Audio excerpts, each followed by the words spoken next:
Oh, hey, Chris. Hey Chuck, how are you?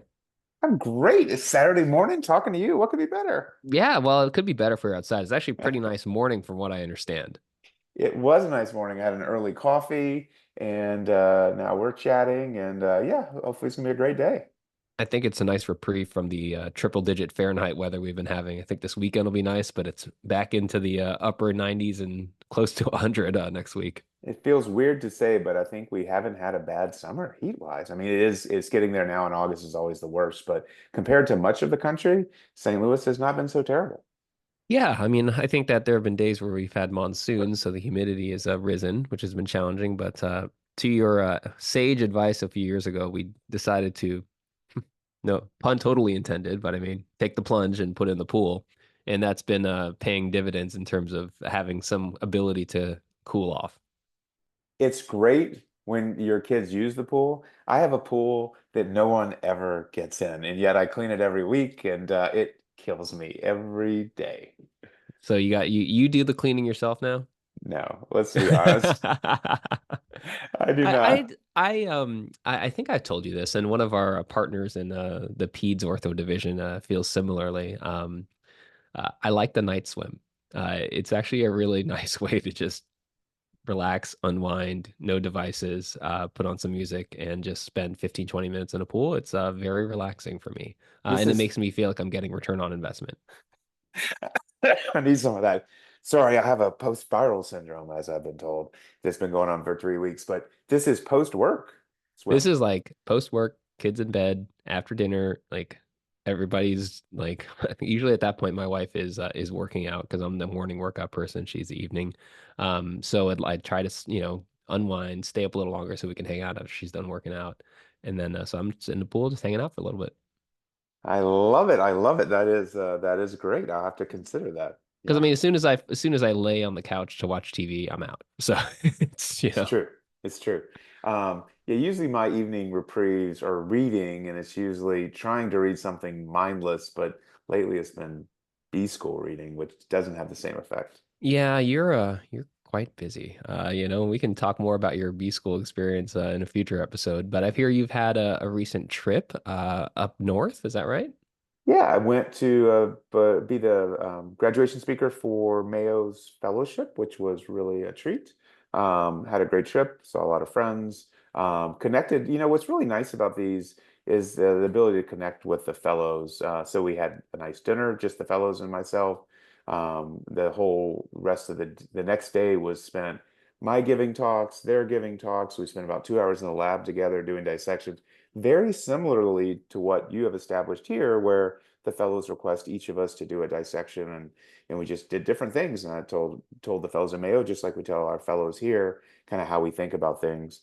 And yeah, it gave the talks I think are interesting, and we can discuss that briefly. And then had a nice graduation dinner where I thought it was kind of cute. The Mayo attendings write a limerick about each fellow and share those. So that was creative and cute, and came home. So it was very nice. The Mayo Clinic is a really impressive place, and not that anyone would ever doubt that. They have a really amazing facilities, and it was fun to see it. It's different than what we have. I wouldn't say better in any form or fashion. It's just different.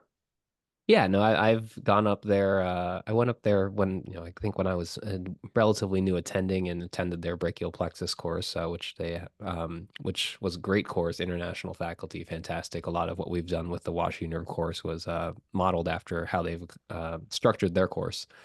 And I went up there as during my government scholarship travels a couple of years ago, and really enjoyed it. So it's a fantastic place. I think like you said, there's a lot of differences. It makes you appreciate those differences and different approaches. Yeah, it is a lesson to residents and fellows who may be listening and medical students who may be listening, and that there's a lot of different ways to run a practice and have a how one exists in relation to the care they provide, and it's really important to understand those. To some degree in residency, although that's not the primary goal in residency, in fellowship, I think you learn a lot in addition to hand surgery if you look carefully. So I think it does matter for fellowship. Obviously, it matters for life. Um, And you're going back up there in February. I don't know in what capacity, but as a visiting professor in some way. Yeah, it's a tremendous honor, but I was invited to be the Morton Spinner visiting professor in peripheral nerve surgery. So that's named after Robert Spinner's father, Morton Spinner, who is a well-known hand and peripheral nerve surgeon, and Rob is a one of the elite neurosurgeons in peripheral nerve. And honestly, their Plexus team, which is Rob, Alex Shin, and Alan Bishop, that team is the standard at which I have tried to establish the practice that David and I are working on in terms of nerve. So huge honor to be invited to come up. I believe it's sometime in February. Very excited to do that visiting professorship, give a talk at Ortho Grand Rounds. I think it'll be really fun. So thank you to the Mayo team for inviting me to come back. I will probably end up mentioning it during my talk up there, but I did apply for residency, didn't get an interview. I did apply for hand fellowship, didn't get an interview. So this feels really good to go back and be invited to do this. So, Yeah, I heard they usually hold that visiting professorship in May, but in special honor for you, they moved it to February so that you could enjoy the Rochester winter. oh yeah, of course, of course. And I kind of feel like, Michael Jordan got cut from the freshman high school team. Caitlin Clark didn't make the Olympic squad. Yeah, I'm finally that's getting right. my chance to show that I can hang with the guys up there, and the gals. But I mean, honestly, their nerve team is amazing, and we're doing our best to really emulate what they've been able to do up there. So. Um, well, we did send off our fellows since the last time we recorded, and I know our last episode was focused on pearls for graduates. It's been interesting to welcome our new fellows. We've got three new fellows on board, and you talk about differences. Even one day in the OR, or half day in the OR, half day in clinic with a new fellow, and then a full day in clinic the next day. Just differences in exam and approach, and it's going to be a fun year, I think.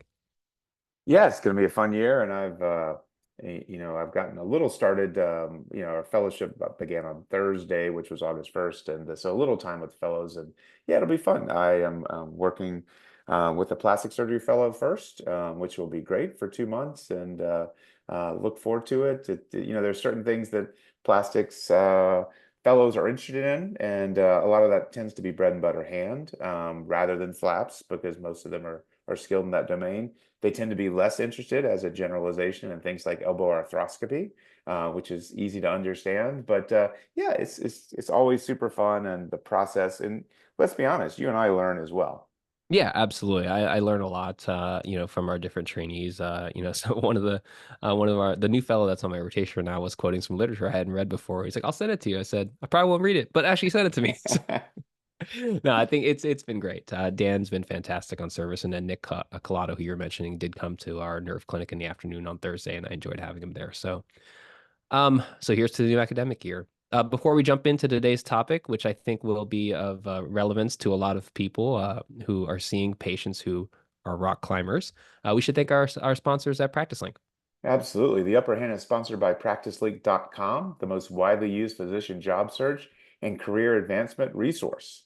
Becoming a physician is hard. Finding the right job doesn't have to be. Join PracticeLink for free today at www.practicelink.com/theupperhand. So I mean, we could probably start with the case, but I would say that there's rock climbing indoor and outdoor around St. Louis. I don't know that I would describe us as a hotbed, but I think as much as I know, we are as our community is active in rock climbing as much as any other. Well, I think it's an activity that has really exploded in popularity. I mean, I remember this was late 90s when I was finishing high school. The prep school that I went to had just put in a rock climbing wall, which was like a huge deal. But I think they're everywhere now, and people are climbing indoors and outdoors. It still generally terrifies me to do anything that risky, as we've talked about before. I'm pretty risk averse. But my son loves going rock climbing. They've got one at their school, of course. And then, one of the things that he requested to do on his day where hung out with him on his birthday was to go rock climbing. So we've gone a couple of times to some really cool gyms in St. Louis, and it's. I'd love to do a little more of it myself when we're in there because it's a very safe environment. But a lot of times I'm watching him just scamper up the wall. I mean, it's amazing. Like the kid gets like 40 feet in the air, and I'm like, I probably should be more concerned. We actually went with one of our partners' kids And he was like, are you a little worried? I'm like, no, no, they're strapped in. I feel like they're fine, but It's the stage of life where nothing can hurt me, when you're a young kid and you're not completely they're not completely wrong in thinking that way. I love the risk averse Chris as you have shared with us. Some of our listeners, including myself, honestly, I never went to a school, and yes, there was rock climbing when I went to school, but I never went to school where they had their own rock climbing gym or wall. So you grew up and went to a school that had a rock climbing wall. And of course, the apple, as my mom used to say, the apple doesn't fall far from the tree. No, nobody here knows me from high school, but my habitus was, I think, quite a bit different in high school. There was no way I was climbing a rock climbing wall, I'll tell you that. So things have changed, and hopefully for the better. But yes, I was fortunate enough to go to a school that was, let's just say, well resourced, and I'm fortunate enough to be able to provide that for my children.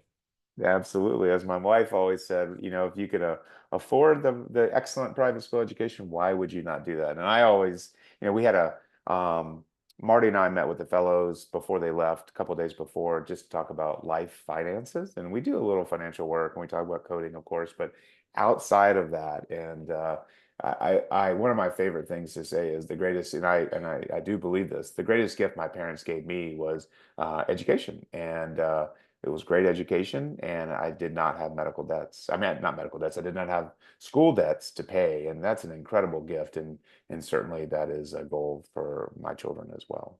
Right. I was told I was going to have the same gift for medical school, and then the stock market crashed right when I was in medical school. So I am happy to pay off my loans like everybody else, but I'm almost there. The interest rate's so damn good. Why would you pay it off right away? So at Well, least it that's was at true. that time. So the today's episode was actually originated by an email that we got from a listener. And he I asked Dr. Christopher McMullen, who is a physiatrist and the associate PD for the PM&R residency at the University of Washington up in the Northwest. Um, in Washington State, he emailed me a question about hydrodissection for nerves, and we exchanged some emails. And he said that he does listen to the podcast, and I was very excited about that. And I asked Chris if there was something that he was interested in hearing about. And he did say that he sees a number of rock climbers and looking for ways to brush up on his hand knowledge. So that's why he started listening to the podcast. And some of the more technical discussions are a little bit outside of what a PM&R doc would typically take home a lot from. But he did ask about, he'd love to us to talk about climbing injuries, pulley ruptures, but any other kind of injuries that are relevant to rock climbers, which was perfectly timed because we actually had recently read an article in JHS centered. It was a current concepts review on rock climbing injuries. Yeah, and I actually have two active patients that I'm treating currently that I can use one of them as an example case for us. The um, Shit, now I'm gonna have to edit this. I forgot. Totally forgot. Oh, I'm trying to do too many things at once. Um, okay. Yeah, I think I can let's say, well, thank you to Chris for writing that in, and I think Chuck, if you have a case that we could talk about, that'd be super helpful. yeah, absolutely. Um, Some of the, so first of all, I should say that, you and I brushed up on things that we like to make sure we don't miss any of the obvious issues. And so Laura Sims from the University of Saskatchewan had a good article in 2022 in Journal of Hand Surgery entitled Upper Extremity Injuries in Rock Climbers Diagnosis and Management. I'll put this in the show notes. And what was interesting about this article is it did emphasize other things besides finger issues. And I think those are all the pretty logical ones, whether it's TFCC from a rotational injury, hook of the hamate, elbow issues like tendonitis, shoulder issues. Those are all in play. But what most of us really think about with rock climbing is clear. It's the flexor tendons from crimping, etc. So let me give you a case and we'll use it as a jumping off. So I have a 32-year-old fit young man who is an avid rock climber. Not his job. He has a desk job during the day. He climbs 3 days a week plus, and came in with sort of an acute on chronic injury, had some middle finger pain, which was sort of at the base of the finger by his description, and it got worse. He denied any sense of tearing. He had a little bit of swelling, had maintained full mobility, but had pain which prevented him from rock climbing. And when you get to the prevention stage, obviously that leads to the doctor's visit. So how do you think about these things? What's running through your head? What testing do you consider? Well, first off, I mean, when I read the article, I saw all the different grips, and I was like, man, I'm like not gripping things properly when I'm doing my kind of twice a year rock climbing indoors. But yeah, no, I think that the first thing you think about because of the way that we've been taught is you think about, is there a pulley rupture?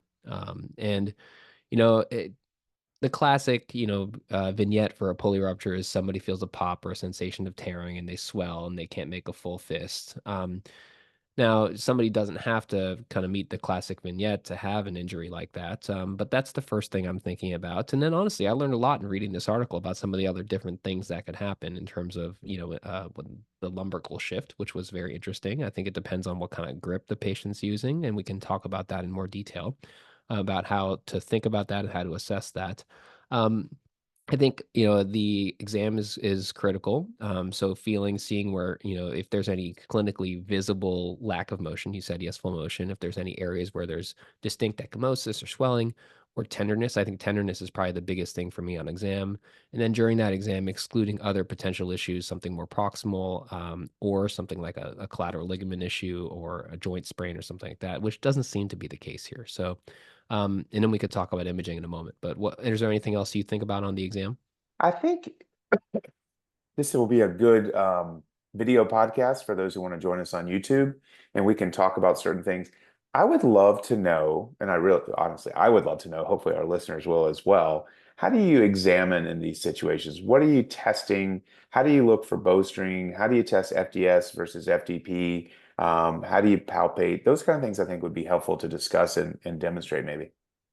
Yeah, so I mean, I don't have a great exam specifically for bowstringing aside from tenderness along the suspected areas. I mean, I think the classic rupture is going to be at A2. But that's not always the case. I mean, there's tons of pressure also over the PIP during a lot of these grips, so it could be A3 as well. But seeing where they're tender, where it is based on from in the area between the palmar digital crease and the PIP crease, and then trying to differentiate. So yeah, if we're doing video, so between the palmar digital crease and the PIP, and then really trying to isolate the FDS. So because of the common shared muscle belly, oftentimes we'll kind of get the fingers out and then try to get the PIP flexing here, and see um, if that elicits any sort of limitations in motion compared to the adjacent fingers. And then you can isolate the FDP by blocking the FDP as well. So seeing how the motion in those and if there is differential glide, the odds of there being anything crazy with like a jersey finger or something like that, you got to make sure. But I think that's less likely in this particular situation. Yeah, I think that's well said. And for the younger listeners, I'm just going to make that hopefully, maybe it was clear enough, maybe not. So what Chris was saying is if you want to test FDS, if you keep the other fingers extended, so if you're going to test FDS of middle finger, you extend the other three fingers and ask the patient to flex. Because the FDP is a common muscle belly, isolated flexion of, say, the middle finger, which I have flexed here, is done only by the FDS. And so it's a great way to isolate the FDS. And you can do that for each finger. And then, as Chris said, test the FTP. This is not only applicable for rock climbing, it's also applicable for if you have a laceration in the palm and you're trying to figure out what may be injured. And what gets tricky in this case and in a laceration case is what if you nick the sheath? Does that cause pain? What if you nick a tendon and have a partial tendon injury? And so you're not only looking for the ability to flex, you're looking for pain with flexion. And I'll say one other thing before I turn it back to you. This article I thought was really helpful to test for bowstringing, which is not the easiest thing to test for. It often is seen on imaging more easily. Is basically it's resisted PIP flexion and potentially palpable. I honestly can't say I've ever palpated bowstringing in this kind of situation. And in a patient that didn't feel a pop, I'm not sure we're really worried about bowstringing, but it's something you want to test for. Yeah, and I think that's well said. And I think that as you're examining, the other thing that tends to be in differential is more of a generalized flexor tenosynovitis kind of thing, not necessarily along the lines of trigger finger, but probably in the similar family. And that I think would be diagnosed with kind of pain with palpation a little more proximally than what we've been talking about. So near the distal palmar crease, proximal to the palmar digital crease, would give you a good sense of that. But I completely agree. I think the bowstring is probably more readily diagnosed on imaging. I probably would get a fluoroscan image just for exclusion's sake, but not necessarily. Sometimes if you're going the MRI route, having a plain film type image is helpful for authorization in the United States. But I think ultrasound is really helpful in this particular situation. Yes, totally agree. I mean, MRI can be utilized and it's institution dependent. How good are your ultrasonographers? Are you the hand surgeon doing ultrasound? But ultrasound is my first choice. I know you do some ultrasound. Is this something you would feel comfortable ultrasounding yourself, or do you send this out? I mean, I think if I worked at it a bit, I could do it. But to be honest with you, from a practical perspective, we don't have a probe small enough in the clinic where I work to do it. So the small footprint probe tends to live in the two other locations where I don't go. So it just honestly, it's just I think easier for me, and I feel more confident sending it to one of our partners in our PM&R department division that do this quite readily. And obviously, we have radiologists who are skilled as well. Perfect, perfect. Yeah, we are in a very enviable situation where we have multiple different providers who can provide this service.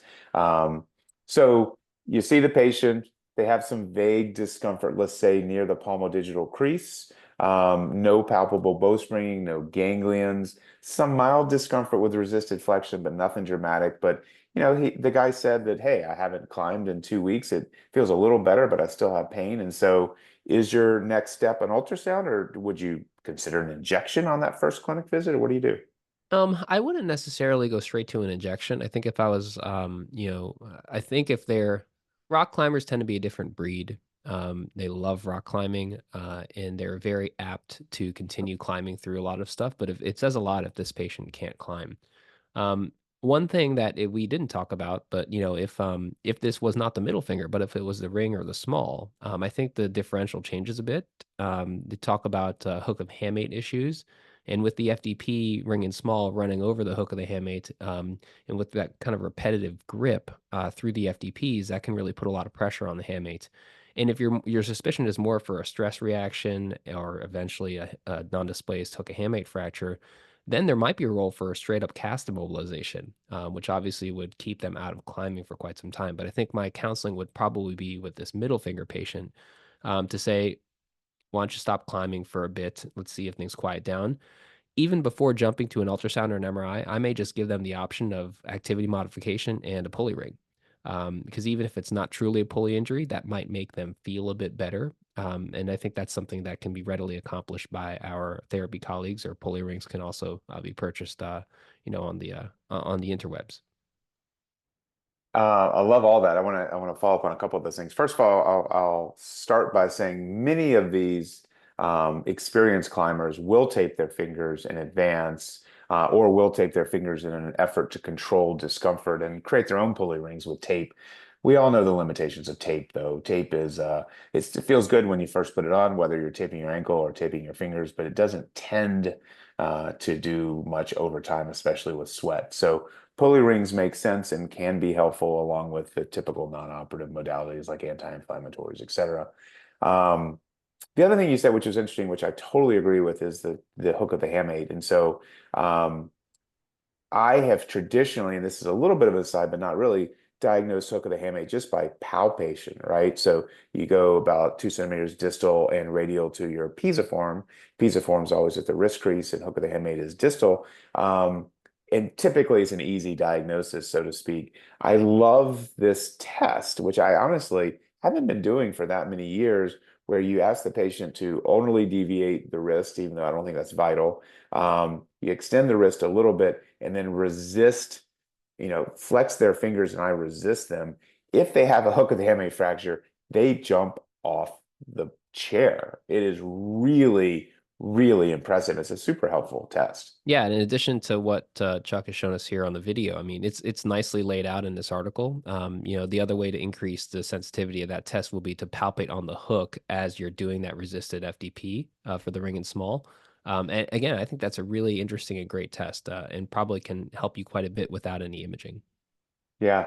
And just to be clear, I think we glossed over it a little bit, and this article will help, but crimping, for those who aren't familiar with it, there's different, there's open crimp, closed crimp, and there's all kind of different hand positions. And I'm not a climber, so just the concept of crimping in general is a little bit of MP flexion typically, maximum PIP flexion, 90 to 100 degrees, and the DIPs are usually extended. So it's just an unusual force load on the fingers, which really puts pressure on the FDS, and the A2 pulley, as you mentioned. Yeah, so they mentioned they also showed in one of these crimping pictures that the thumb is, the thumb is pressing down and applying additional pressure over P2, which again will extra load that PIP kind of A2, A3 kind of pulley area on the index finger. And then for the hook and the handmade thing, I mean, it was interesting. They showed this really weird grip, which I would have never thought about, but this undercling grip, which is like flexion of the wrist and ulnar deviation, and then pulling through the FDP ring and small, like the exact setup you would need for a hook of the hamate stress reaction. Yeah, all kind of unusual dynamics. So would you have Which injected this patient? You mentioned that you asked no, that to me and I said no, but yeah, I would not. And maybe there's if the listeners out there would do it, maybe if you live in Boulder, Colorado, and you have a huge population, maybe you are injecting on the first visit. I always hesitate to inject on a first visit for a lot of reasons, including the fact that understanding the pathology, I think, is helpful in these situations. Giving it a chance to calm down without jumping to an injection is just my preference. So I send them for an ultrasound. yeah, and I think practically, just for number of conditions, I'll tell our learners when they're with me, it's like I try not to put needles in people the first time I meet them. Try not to book surgery the first time I meet them, and just I usually say, listen, if it's really bugging you, we can consider an injection, but we might want to keep that in our back pocket for a future visit if things don't quiet down. So I would have gotten an ultrasound too. Plain films any use for you, or you skip that step?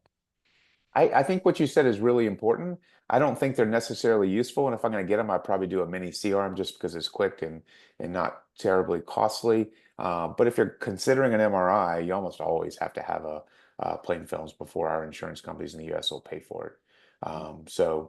There's that factor. Before I share the results of the ultrasound, I know you're dying to know what we found. I'd like to thank Checkpoint Surgical. Yes, the upper hand is sponsored by Checkpoint Surgical, a provider of innovative solutions for peripheral nerve surgery. As a hand surgeon and a hand therapist or a PM&R doc or anybody that is listening to this podcast, you know that nerves matter. It's why Checkpoint Surgical is singularly focused on elevating the clinical practice of peripheral nerve surgery with innovative technologies that help improve patient outcomes.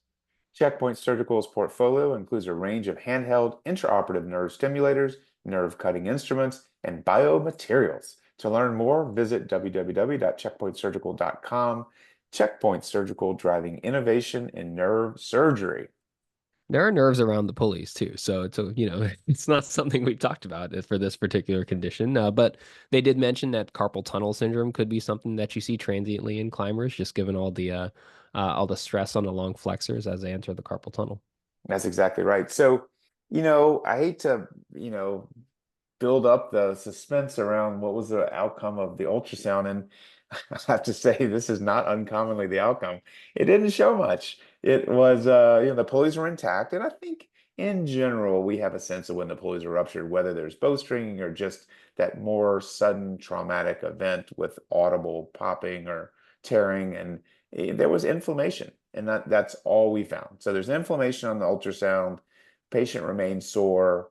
He's tried anti-inflammatories. He's tried taping. And so as we've talked about, I call my patients with test results, and then decide where to go with it. If I'd called him, he was better, I'd say, tape and try to get back to climbing. But I called him and he wasn't better. So I say, come back to the office. How do you handle that?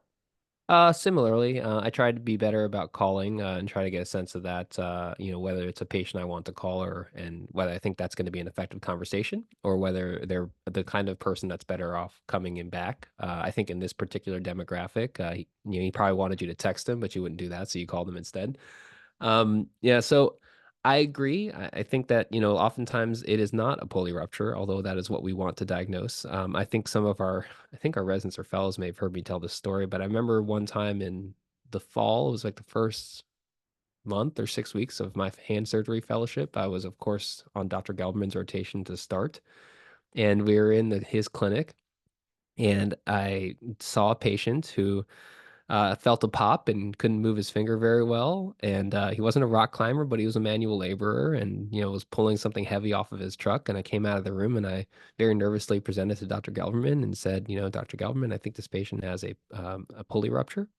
How would you like us? I would plan on getting some additional imaging. And then he just looks at me and says, Chris, do you think he actually has a pulley rupture? I said, yes. And he looks over at his medical assistant and says, Tiffany, have I ever diagnosed a pulley rupture in clinic? And Tiffany's like, no, of course not, Dr. Gelberman. He looks over at Rhonda, the hand therapist that's in the clinic, says, Rhonda, have I ever diagnosed a pulley rupture in clinic? Said, of course not, Dr. Gelberman. And he looks at me and just walks into the room. Just treated him as And if he had a trigger finger. So, that's awesome. so And yeah, that whatever it was. was, it got better. Oh, it's funny. This time of the year always brings about such fond memories of the beginning of my fellowship, and some of which I've already shared with our new hand fellows during their onboarding. But so yeah, oftentimes it's not a pulley rupture.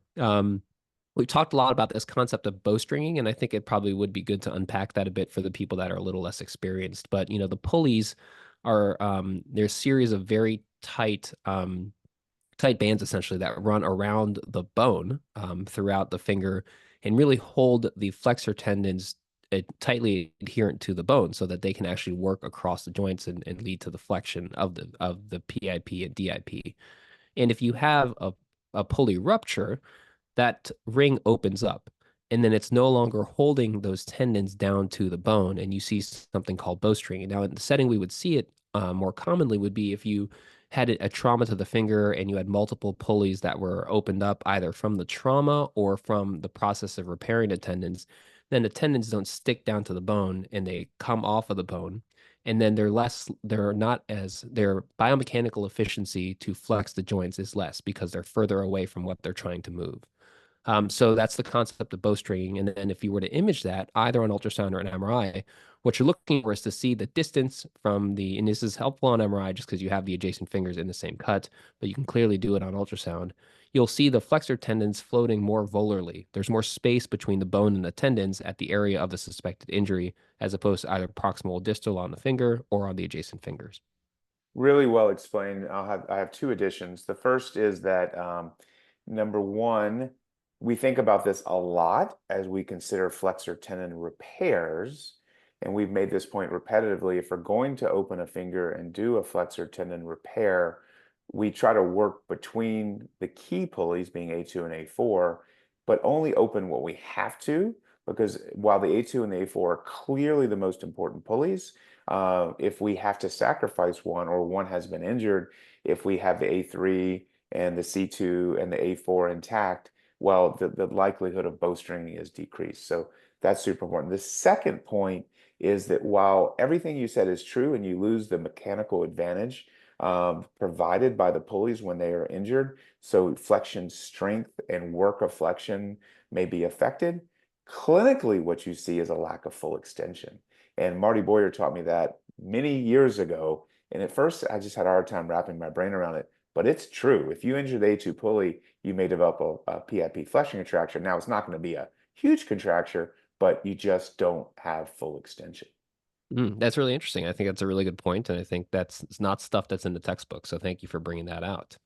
I think that there are people that would want to know how we would approach this surgically if it actually was a surgical case. But I share a couple of vignettes about surgery for this.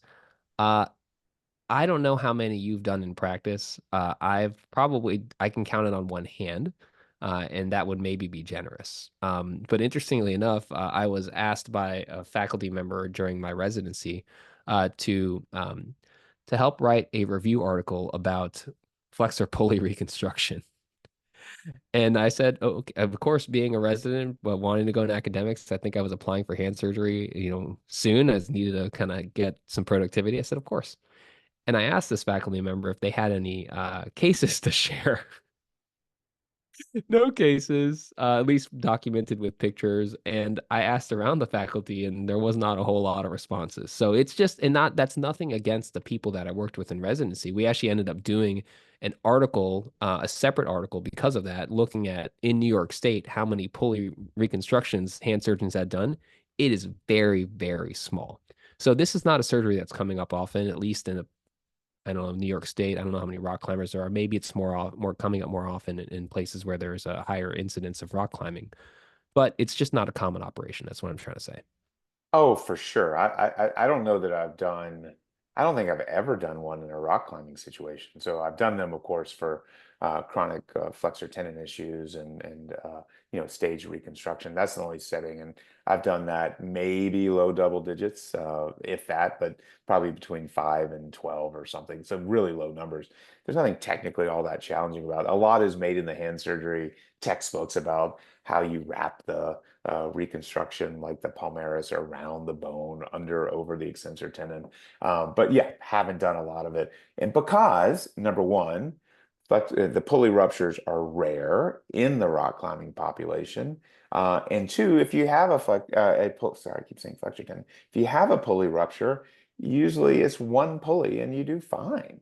And in a situation like the case I presented, the patient either gets better or you give them a cortisone injection and they get better and they move on. Yeah, I think that's true. I think for the people that are taking tests still, there are it's a testable topic just because hand surgeons like to talk about it. There are a couple of different ways to do the reconstruction of the pulley, like Chuck was mentioning. If they Supposedly, there's a quote ever-present rim of pulley that remains after a rupture that you can use to weave a palmaris through. So essentially recreating that pulley. Or you can take a palmaris or any sort of other graft and actually, instead of weaving into that, wrap it around the bone and use that to help keep the tendon down. You just need to make sure as you're wrapping it around that you're not catching the extensor tendon on the other side, on the dorsal side of the bone. So you need to make sure your loop passes underneath the extensor tendon, adhered to the bone, and then goes on top of the flexor tendon to keep it snug to the bone. And there are a lot of different ways to secure that kind of loop. There are way too many ways to do something that isn't really that common. Yeah, that's right. Hand surgeons there's an academics bent and an anatomical bent to a lot of the stuff. And so some topics get magnified out of proportion to prevalence. And this has been one. And this is why I wrote two papers on flexor pulley ruptures in And look at you in today. residency. Look at you today. So that was Um, fun. it was fun. Thank you to Chris for sharing that suggestion. Hopefully that helps elucidate some things. And if there are any questions that you have about that or clarifications or pearls you want to share from your practice, please email us. Same thing to any listener, handpodcast@gmail.com. Yeah, we would welcome some pearls. And again, Chris and I have admitted this is not something that we see despite our sports population as much as others may. So please share any tidbits or any recommendations you have with us, and we'll share them with the audience. So thank you very much. Yes, and absolutely. And the therapists that are listening, you may see a lot of these patients too. So please send us your pearls of wisdom, and we're happy to share them on the air. Until next time. Fantastic.